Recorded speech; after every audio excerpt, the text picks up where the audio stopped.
This month, Fox 4 is honoring our region's Black history. The last few years have started important conversations about how police and the people they protect interact and feel about each other. More than 50 years before these modern-day conversations, though, Kansas City, Kansas appointed its first Black police chief. A sunny afternoon at Boston Daniels Park reveals this space has seen better days. Chipped stone, cracked sidewalks, and a slanted sign honors a man who did his best to keep his community on the straight and narrow. It was all based on his respect for all citizens. That's what did it. Karen Daniels is Boston Daniels' great niece. We were raised in our family knowing who Boston Daniels was and the contributions he made to Kansas City, Kansas. Those contributions started in uniform in the late 1940s when Boston filled out these papers applying to become a KCK police officer. Chief Carl Oakman leads that same department today. I mean, just imagine 1947. World War II was over, but it was before the Civil Rights Movement. This is Lena Rivers Smith. I am in the intersection of 12th and Oak. 20 years later, America was checkered with racial strife, but police departments were changing and getting into their communities more.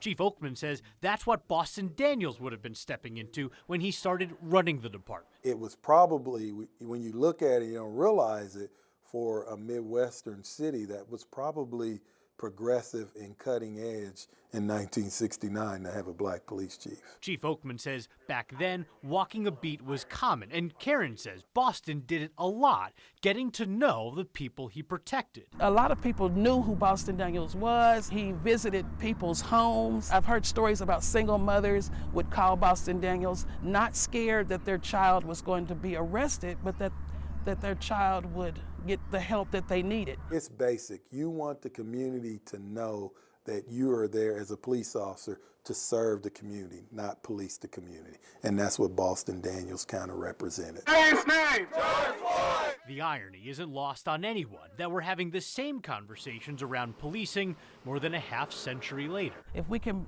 unite this area and build some type of relationship between the citizens and the police, then I think he would be very pleased. It's why Karen has been working for years to fix up the old Boston Daniels Park. Local funding and federal grants are covering the planning, which is happening right now, and the construction, which should start this summer. Right here, we plan for a picnic shelter with picnic tables and grill. That new look will give her own family, but also the rest of the community, a place to be with each other today and learn about yesterday. I think it just goes back to, being able to remember that legacy and honor that legacy and keep that history alive. Sidewalks, all the infrastructure as far as concrete. Angel Ferrara runs the Parks and Recreation Department for the Unified Government. The new park will have new sidewalks, more accessible entrances, and a statue of Boston Daniels, explaining who he was and the barriers he broke. Memorialize that legacy, and so people can come and tangibly see that and,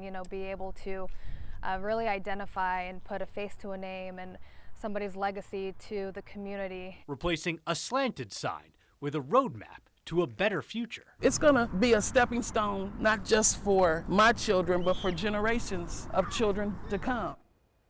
So after Boston Daniels left the police department, stepped down as chief in 1971 after just a year, Karen says that he started a security company that worked in housing developments in low-income areas and worked with a local domestic violence shelter.